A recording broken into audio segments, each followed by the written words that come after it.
Hola, mis queridos hermanos, que la paz de nuestro Señor Jesucristo esté siempre con nosotros. Vamos a hablar algo sobre la lealtad. Un camión de entrega llevaba pintada en su costado una promesa muy dada: siempre podrás contar con nosotros. Alguien expresó su incredulidad, o al menos su duda. Al lado del letrero podía leerse con letras rústicas: ¿de verdad? Haremos siempre esa misma pregunta cuando hay personas que afirman su confiabilidad o su fidelidad. Las palabras son baratas y nuestras experiencias contradicen las promesas. ¿Qué le sucede a la lealtad? Un verdadero amigo es alguien que lo sabe todo sobre nosotros y que no se marchará y no nos dejará, que nos ama tal y como somos y no solo por lo que seamos capaces de hacer, y en cuya fidelidad podíamos confiar totalmente, a pesar de los altibajos de nuestros éxitos o fracasos. ¿Cuántos amigos tienes así? ¿Cuántas personas le consideran a usted como ese tipo de amigo? Hoy en día, el ingrediente faltante para la grandeza es la lealtad. El amor auténtico se expresa en la forma de fidelidad. Lo que dura es la entrega, la congruencia y la constancia. Un gerente de personal de una empresa estadounidense destacada dice que la cualidad más difícil de encontrar actualmente en las personas es la lealtad, precisamente por la falta de fidelidad. Una de las cosas primordiales de la cantidad cada vez menor de matrimonios de larga duración. Gran parte de la soledad que hace sufrir a tantas personas en el mundo actual se debe a que la fidelidad parece haber pasado de moda. Hace poco tiempo, en una conferencia pastoral, alguien habló sobre la lealtad, que pusiera por escrito la palabra que describiera lo que más ansiaba encontrar en los miembros de la iglesia y consideraba que hacía más falta. La lealtad fue la palabra que escogieron 260 de ellos. La fidelidad duradera a la iglesia y los otros miembros parecen ser una cosa del pasado. Hay un grupo cada vez mayor de personas que consideran que el patrimonio expresado como lealtad es sentimental o simple. Al mismo tiempo, lo sagrado de la persona está en tela de juicio. La destrucción de personas por medio de murmuraciones descuidadas raramente se someten al juicio de la indignación. La reputación se considera como de escaso valor y se ataca con demasiada facilidad por medio de análisis crítico al verso. La lealtad parece haberse hecho a un lado en los autoindulgentes de las generaciones del yo. O ¿quién le interesa ya algo? El,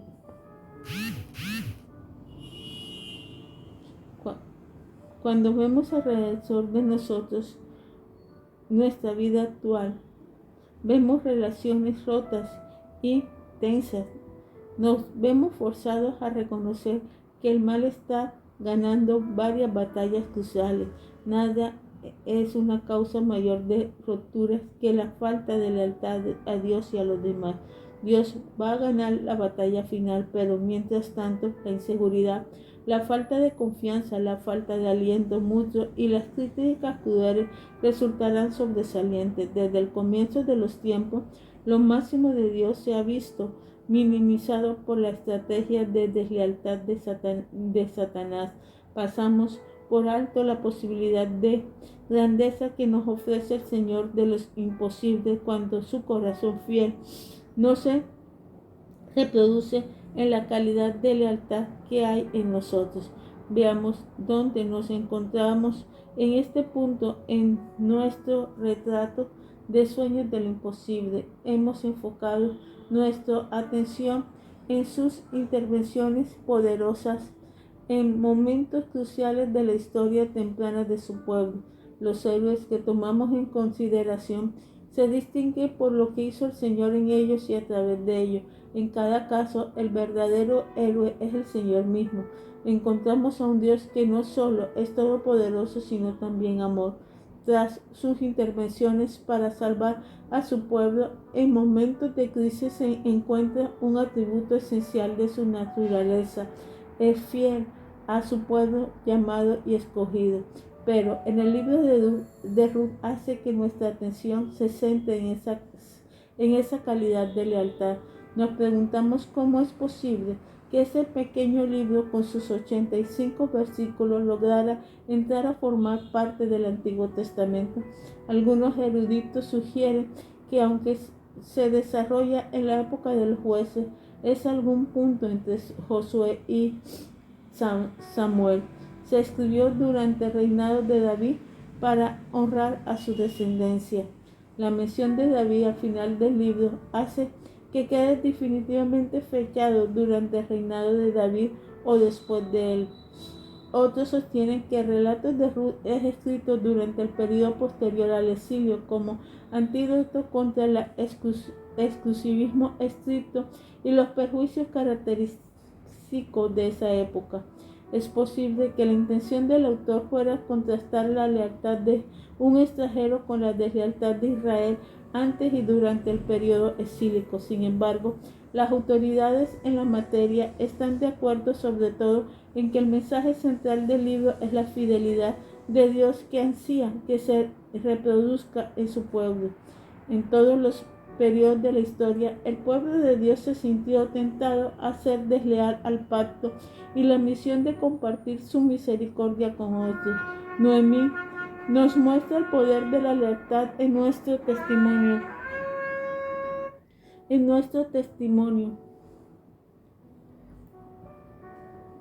Ruth es el ejemplo de lo que puede ocurrirle a alguien que exprese la lealtad de Dios en una persona fiel. Se contradice así el exclusivismo y se festeja el amor inclusivo. Se ha inmortalizado a Ruth como una de las grandes mujeres de la Biblia debido a su declaración emocionalmente poética, bien expresada y con un equilibrio perfecto de lealtad a su suegra Noemí. Es una afirmación de lealtad inquebrantable, muy conocida y citada con frecuencia, que ha sobrevivido a través de todas las vicisitudes de los tiempos, porque expresa una entrega leal que todos ansiamos recibir y ofrecer en nuestras relaciones amistosas y familiares. Ruth y Noemí comparten un dolor común. Las dos perdieron sus esposos. Noemí le ofreció a Ruth la libertad de su responsabilidad de quedarse con ella y cuidarla. La respuesta de Ruth se encuentra en los versículos 16 y 17 del librito del Antiguo Testamento que lleva su nombre. ¿Necesita usted que alguien le exprese su lealtad de este modo? Saboree esta declaración en los sitios más privados de fidelidad que tenga en su propio corazón. Ruth le dijo a Noemí: no me ruegues que te deje y me aparte de ti, porque a donde quiera que tú fueras iré yo, y donde quiera que vivieres viviré. Tu pueblo será mi pueblo y tu Dios será mi Dios. Donde tú murieses moriré yo y estaré allí sepultada. Así me haga Jehová, y aún me añada que solo la muerte hará separación entre nosotras dos. Ruth 1, 16, 17.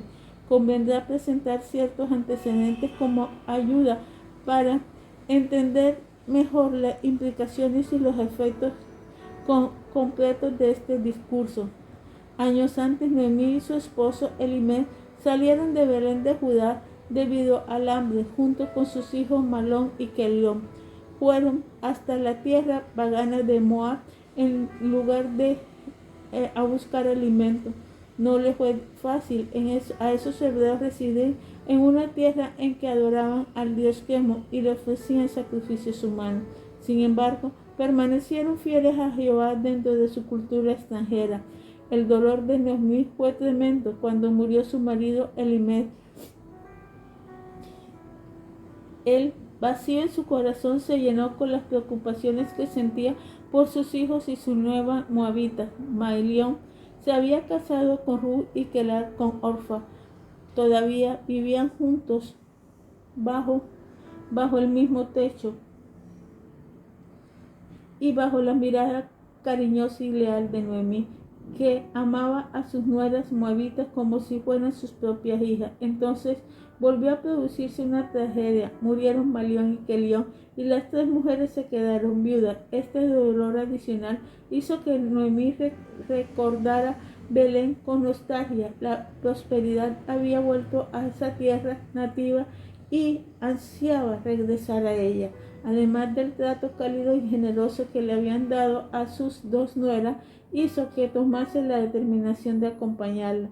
De ese modo, las tres viudas se pusieron en camino hacia Belén. En el cruce de caminos, al acercarse a Judá, Noemí se detuvo y ofreció a dos magnánimos y generosos la libertad a Ruth y a Orfa. Quería que se sintieran libres para regresar a Moab sin tener la responsabilidad de cuidar del anciano. Por otro lado, les sería muy difícil a las mujeres extranjeras encontrar esposos en Judá.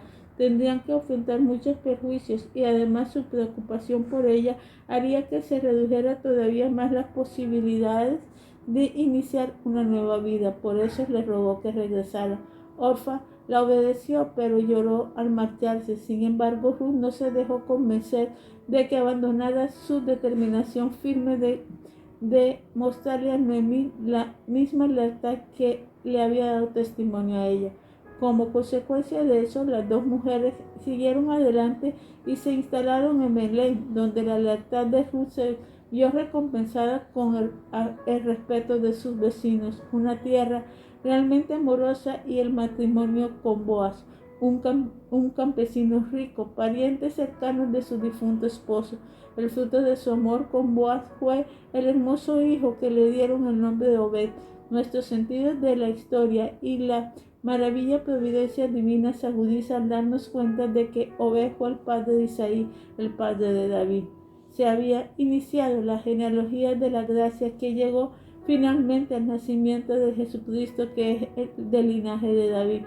A la fiel Ruth se le menciona en el Salón de la Fama de los antepasados del Salvador, Mateo 1. Una mujer moabita convertida a la fe de Jehová se transformó en una de las mujeres del pacto y antepasado del Hijo de Dios. El Señor de lo imposible aceptó la calidad de su lealtad como parte de su preparación para encarnarse. Hay tres cosas cruciales que nos enseña Ruth sobre la lealtad, y todas ellas son sumamente necesarias en nuestra propia vida y en nuestra sociedad. La primera de ellas es que no puede haber lealtad sin libertad, y a la inversa, la falta de lealtad priva de poder a la libertad. Noemí le dio a Ruth un don de libertad con el fin de que pudiera escoger ser fiel. Para nosotros la libertad y la lealtad son hermanas siameses, nacidas de la matriz de la gracia. Son mutuamente dependientes y de tal modo que no pueden medrar ninguna de ellas sin la otra. La paradoja innegable de la vida es que no podemos escoger su fidelidad. En tanto, no tenemos libertad, pero sin lealtad nuestra libertad queda descuidada y carece de sentido. La lealtad hace que nos demos cuenta mucho mejor de nuestra interdependencia. Estamos viendo en una época que atribuye un gran valor a la libertad individual, libertad de restricción de reglas y ordenanzas, así como también de limitaciones de usos y costumbres. Todo lo que se sienten bien es bueno. El grito liberador de nuestros días es: haz lo que mayor te place y te dé felicidad. Se presentan más verdades a media como dogmas supremos. Lo que hemos pasado por ello es el hecho de que la lealtad o fidelidad constituye la otra mitad y es indispensable para la realización de la primera.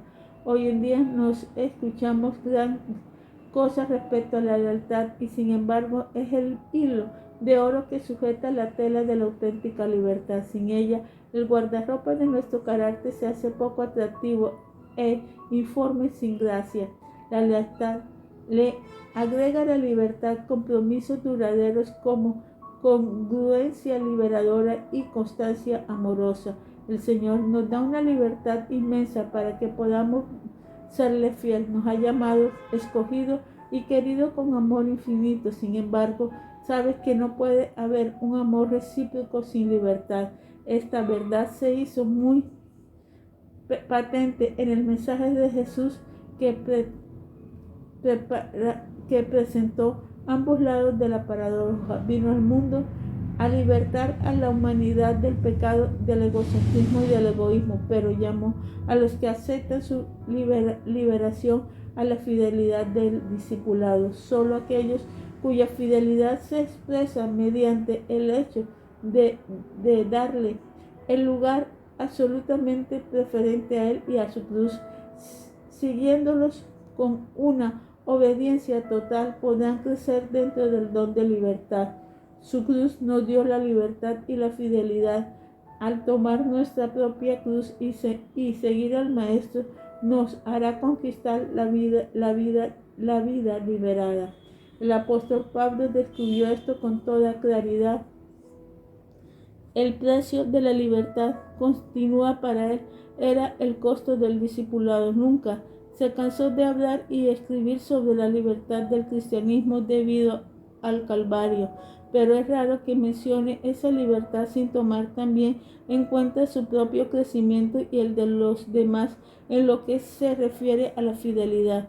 Su anuncio poderoso de la libertad en 1 Corintios 3, 21, 23 abordó los dos aspectos, porque todo es vuestro, sea el mundo, sea la vida, sea la muerte, sea lo presente, sea lo porvenir, todo es vuestro, y vosotros de Cristo y Cristo de Dios. Todas las cosas nos parecen, esto es libertad, nosotros somos de Cristo, esto es lealtad o fidelidad. La crucial no es la cantidad de cosas que tenemos, sino a quién le pertenecemos. En realidad, el ser de Cristo nos hace tener todas las posesiones que da la fe cristiana. El mensaje a los Gálatas proclama la misma verdad. Está pues firme en la libertad con Cristo. Nos hizo libres y no estéis otra vez sujetos al yugo de la esclavitud. Gálatas 5:1. Los Gálatas se sentían tentados a utilizar más su libertad, volviendo a caer en la esclavitud de los viejos legalismos en lugar de la lealtad a Cristo. Entonces el que se daba el nombre de siervo de Cristo les lanzó una advertencia sobre la libertad mal utilizada, pues que era esclavo de Cristo estaba siendo libre en el Señor. Lo mismo es verdad para nosotros. En nuestra fidelidad la que preserva nuestra libertad. Debemos ser de Cristo y entonces poseeremos todo lo que nos ofrece cuando le somos fieles a Él, a las personas a las que quiere que amemos y cuidemos. Llegaremos a ser verdaderamente libres. Esto se debe a la segunda lección que nos da el libro de Ruth. Lealtad es lo que Dios ofrece y desea recibir a su vez. La palabra hebrea que se traduce como lealtad o fidelidad es chesed. En algunas versiones se traduce como misericordia. La palabra se usa con mayor frecuencia en el Antiguo Testamento. Dos descendientes de Ruth, David y Salomón. En el Salmo 101, David dice: misericordia y juicio cantaré a ti, cantaré yo, oh Jehová. Ese es el amor ilimitado, constante y hermoso de Dios, el que hacía que David tuviera ganas de cantar. Por su parte, imitó la lealtad del Señor mediante su propia fidelidad a Saúl, a pesar de la envidia del rey y del miedo que le tenía. Esto se pone de manifiesto en lo que le dio a los hombres de Jabes de Galaad, que fueron fieles a Saúl hasta el fin. Bendito sea vosotros de Jehová, que habéis hecho esta misericordia con vuestro Señor, con Saúl, dándole sepultura. Ahora pues Jehová hará con vosotros misericordia y verdad. Segunda de Samuel 2, 5, 6. A David se le recuerda por su fidelidad a Saúl, por sus hijos que se rebelaron con frecuencia, por sus tropas que lucharon velozmente a su lado y por su amigo que lo decepcionaron. Incluso en el gran fracaso de su vida, David se volvió al Señor arrepentido y contrito porque recuerda la fidelidad de Dios. La sabiduría de Salomón, el hijo de David, se basa en la fidelidad de Dios hacia él y su deseo de serle fiel a Dios. El libro de Proverbios está lleno de la palabra de lealtad y fidelidad. Nunca se aparte de ti la misericordia y la verdad. Átala a tu cuello, escríbela en la tabla de tu corazón y hallarás gracia y buena opinión. Proverbios 3, 4a. Constantemente a los hombres hacer misericordia. Proverbios 12, 22. En toda la escritura, la lealtad a Dios significa ponerlo a Él en primer lugar, rechazar a todos los dioses falsos y teniendo hacia otros la misma fidelidad que el Señor tuvo siempre hacia nosotros. Esto nos lleva al tercer mensaje crucial de Ruth. La lealtad es la que nos une a la familia de Dios. El Señor del imposible retiene sus bendiciones hasta que respondamos con lealtad en nuestras relaciones. La cruz es nuestro ejemplo de punto hasta el que debe llegar la lealtad. A través del lente del Calvario debemos vernos unos a otros y decir lo que Dios nos dice a todos nosotros. No dejes, sois mío, no os dejaré ni os desampararé. Otra verificación. ¿Quién necesita saber eso? ¿Quién necesita escuchar eso y sentirlo? La recompensa por la fidelidad se encuentra implícitas en la misma. La lealtad es su propia recompensa porque hace que se satisfaga una necesidad que hay de nosotros dada por Dios. Nos creó para Él mismo y para que tengamos relación profunda unos a otros. Por ende, cumplimos nuestro destino cuando somos fieles, haciéndolos como nuestro Dios. Lo que le sucedió a Ruth, la bendición que recibió y el gozo que experimentó por encima de la fidelidad misma, se debieron a que cumplió la ley espiritual basada en la fidelidad. Es posible que esté diciendo en este momento, espere un instante, ¿qué debemos cuando los demás personas nos decepcionan o hacen cosas indignas de nuestra propia lealtad hacia ellas? Esto hace que tengamos que examinar con mayor profusión los ingredientes de la lealtad. La lealtad se debe ejercer con sinceridad, exhortación y aliento. Cuando alguna persona hagan cosas que someten a prueba nuestra fidelidad, debemos amarla lo suficiente como para estar dispuesto a compartir con ella nuestra percepción de lo que es malo. La fidelidad no es ciega, en lugar de ello va a través del amor a las personas las que son o pueden ser. Deslealtad es darle el análisis de una persona a otro, en lugar de proporcionárselo a ellas en forma directa. Dios nunca intentará decir nada sobre ninguna persona que no se lo hubiera dicho a ella misma o pudiera hacerlo así dentro de las 24 horas siguientes. Lo cierto es que han roto esas promesas varias veces y nos hemos visto obligados a pedir perdón y a hacer cumplir restitución. Sin embargo, al tratar de cumplir esa promesa, nos permite cimentar relaciones vitales de confianza mutua. Todos necesitamos personas a quien podamos confiar para aconsejarnos o criticarnos sanamente. Cualquiera que nos venga con chisme sobre otra, murmurará seguramente sobre nosotros. Debemos hablar del Señor sobre las cosas que no lastre en otro y luego hablar directamente con esas personas a la luz de esas oraciones. Te damos gracias, Señor, por todo. Que tu amor y tu presencia y tu misericordia nos enseñen a ser leales contigo y con las personas que están a nuestro alrededor.